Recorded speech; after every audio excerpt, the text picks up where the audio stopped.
മലയാളികൾക്ക് ഈ പേര് ഒരിക്കലും മാഞ്ഞുപോകാത്ത മധുര സ്മരണ പോലെയാണ് ഇത്. ഒരു തലമുറയുടെ സിനിമാ സ്വപ്നങ്ങൾക്കൊപ്പം ചേർന്ന് നിന്ന നിർമ്മാണ കമ്പനിയാണ്. ചലച്ചിത്ര ആസ്വാദകർ ഹൃദയത്തിലേറ്റി നടന്ന ഒരു പിടി നല്ല സിനിമകളുടെ സ്വന്തം നിർമ്മാണ കമ്പനി.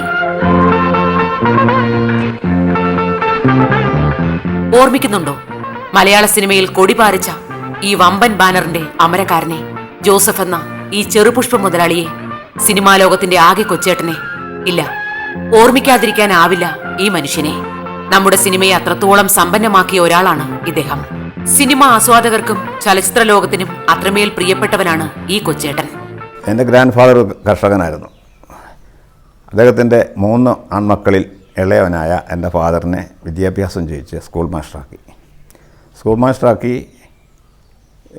എത്ര കൊല്ലം മുമ്പ് വിവാഹം കഴിച്ചൊന്നും എനിക്ക് ഓർമ്മയില്ല. ഞാൻ 1934 എൻ്റെ പിതാവിൻ്റെ 2ാമത്തെ മകനായിട്ട് ജനിച്ച് 4ാം ക്ലാസ് വരെ എൻ്റെ ഫാദറിൻ്റെ സ്കൂളിൽ തന്നെ, ഫാദർ പഠിപ്പിച്ച സ്കൂളിൽ തന്നെ പഠിച്ചിട്ട് 5ാം ക്ലാസ് ആയപ്പോൾ ഗവൺമെൻറ് സ്കൂളിൽ ചേർത്തു. ആ കാലഘട്ടം പാലായിൽ ഞങ്ങളുടെ കടയുണ്ട്. ഈ കാലഘട്ടങ്ങളിൽ സ്കൂളുകൾക്ക് പുസ്തകം കിട്ടാതെ വന്നപ്പോൾ ഫാദർ തന്നെ തിരുവനന്തപുരത്ത് പോയി പുസ്തകങ്ങൾ കൊണ്ടുവന്ന് ഒരു പുസ്തകക്കട തുടങ്ങി. ആ കടയിൽ സ്കൂളിൽ നിന്ന് വന്ന് ക്ലാസ്സിൽ പോവുകയും കട വന്നിരിക്കുകയും ചെയ്യുമായിരുന്നു.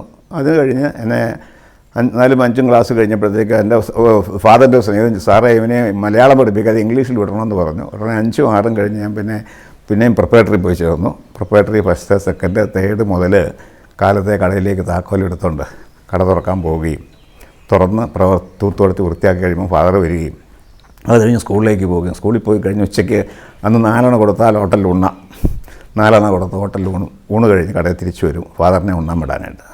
ഫാദർ ഊണ് കഴിഞ്ഞ് വന്ന് തിരിച്ച് ക്ലാസ്സിൽ ചെല്ലും.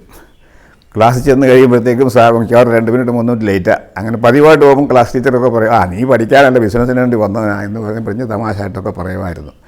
ഇങ്ങനെ പറഞ്ഞ കാലങ്ങൾ കഴിഞ്ഞ് proprietary first, second, third, fourth, ഫിഫ്ത്തിൽ ആയി കഴിഞ്ഞപ്പോഴത്തേക്ക് എൻ്റെ ഫാദർ നിനക്ക് വേണമെങ്കിൽ അന്ന് കൃഷ്ണൻ നായർ, കോട്ടയം കൃഷ്ണൻ നായർ എന്ന് പറഞ്ഞ ഒരു കമ്പനിക്കാർ ഞങ്ങളുടെ റെപ്രസെൻറ്റേറ്റീവ് പാലായിൽ വാച്ച് വിൽപ്പനയ്ക്കായിട്ട് വരുന്നുണ്ട്, പിന്നെ വടയാറ്റ് കടയിൽ വരുന്നുണ്ട്, വേണമെങ്കിൽ നിങ്ങൾക്ക് ഇഷ്ടമുള്ള എടുക്കാമെന്ന് പറഞ്ഞു. ഫാദർ പറഞ്ഞു നിനക്ക് വേണമെങ്കിൽ ഒരു വാച്ച് വാങ്ങി. എൻ്റെ ആ ബിസിനസ്സിലുള്ള ഇൻവോൾവ്മെൻറ്റിൽ എനിക്കൊരു പ്രസൻറ്റേഷൻ എന്നുള്ള രീതിയിലാണ് പുള്ളി അത് പറഞ്ഞത്.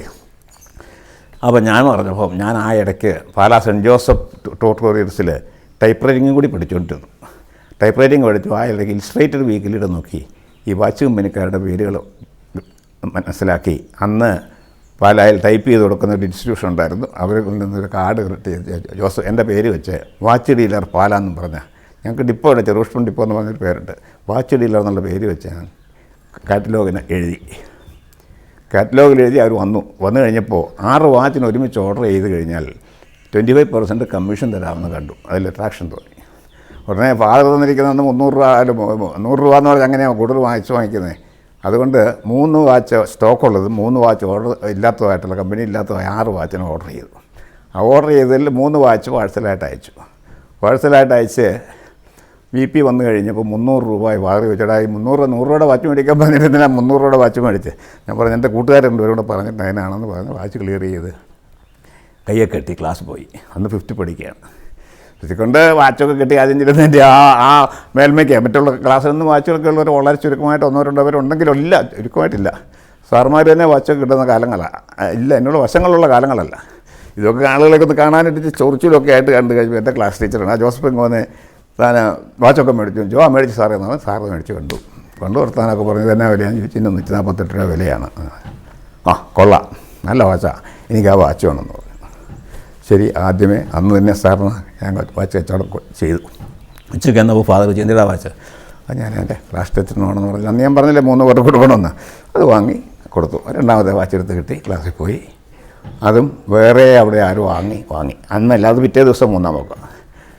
3 ദിവസമോ 4 ദിവസം കഴിഞ്ഞപ്പോൾ കടയിൽ അത് ഷോയ്ക്ക് വെച്ചു, ഒരു പേപ്പറൊക്കെ വെച്ച്. അത് ഓരോ റേഷൻ കടക്കാരൻ വന്ന് അത് വാങ്ങി. ഉടനെ ഇതൊരു ലാഭക്കച്ചവടമാണെന്നുണ്ടപ്പോൾ അന്ന് ഒരു വാച്ചിന് 25% കമ്മീഷൻ പറഞ്ഞാൽ 37,000 രൂപ കമ്മീഷൻ കിട്ടും. 25, 12, 37,000 രൂപ കമ്മീഷൻ കിട്ടും. അത് ലാഭകരമാണുള്ളത്. പിന്നെയും 6 കൂടെ വരുത്തി. അതും ഒരു 1-2 മാസത്തിനകം വിറ്റ് തീർന്നു. അങ്ങനെ റെഗുലറായിട്ട് വാച്ചങ്ങ് വിൽക്കാൻ തുടങ്ങിയപ്പോഴത്തേക്കും പലയിലൊന്നും വാച്ച് കടക്കാരങ്ങളൊന്നും ഇല്ല. അങ്ങനെ ധാരാളം വാച്ചുകൾ വരുത്തി അങ്ങ് വിറ്റു. അതിനുശേഷം 55-56 ആയി കഴിഞ്ഞപ്പോഴത്തേക്ക് ഒരു ചെറിയ വസ്തു പാലായിൽ ടൗണിലൊരു സ്ഥലം വാങ്ങി അവിടെ ഒരു കെട്ടിടം പണിത്. 4 നിലയുള്ളൊരു കെട്ടിടം പണിത് വാച്ചിൻ്റെ ആയിട്ട് പ്രത്യേകമായിട്ട് വാച്ചും, അപ്പോൾ ഫിലിപ്സ് കമ്പനിക്കാരുടെ ഏജൻസിയോടെ എടുത്ത് വാച്ചും റേഡിയോയും കൂടെ ഇൻസ്റ്റാൾമെൻറ്റ് കൊടുക്കാമെന്ന് പറഞ്ഞൊരു പ്രസ്ഥാനം ഉണ്ടാക്കി. ആ പ്രസ്ഥാനം ഇങ്ങനെ വളരെ ധാരാളം ആൾക്കാർ ചേർന്ന്. ആദ്യത്തേൽ 50 പേര് വന്നു, പിന്നത്തേൽ 120 പിന്നത്തേൽ 300 500 അങ്ങനെ. അപ്പോൾ 10 രൂപയും 15 രൂപയൊക്കെ അടച്ചാൽ മതി. 5000 6000 രൂപ വെച്ച് ഓരോ മാസം വരുമാനമായി. അവർക്ക് ഓരോരുത്തർക്ക് ഓരോന്ന് കൊടുത്താൽ മതി, ബാക്കിയുള്ള കാലാവധി കഴിഞ്ഞ് കൊടുത്താൽ പോലെ. അങ്ങനെ കാശുകൾ ഇങ്ങനെ വന്നു. ആ കാശുകളൊക്കെ ഓരോരോ പുതിയ ഇൻവെസ്റ്റ്മെൻറ്റായിട്ട് അങ്ങനെ മുടക്കി ബിസിനസ് അങ്ങ് ഡെവലപ്പ് ചെയ്തു. ആ ഡെവലപ്മെൻറ്റ് വാച്ച് ഇൻഡസ്ട്രി വരെ തുടങ്ങി, വാച്ച് ഫാക്ടറി വരെ തുടങ്ങി.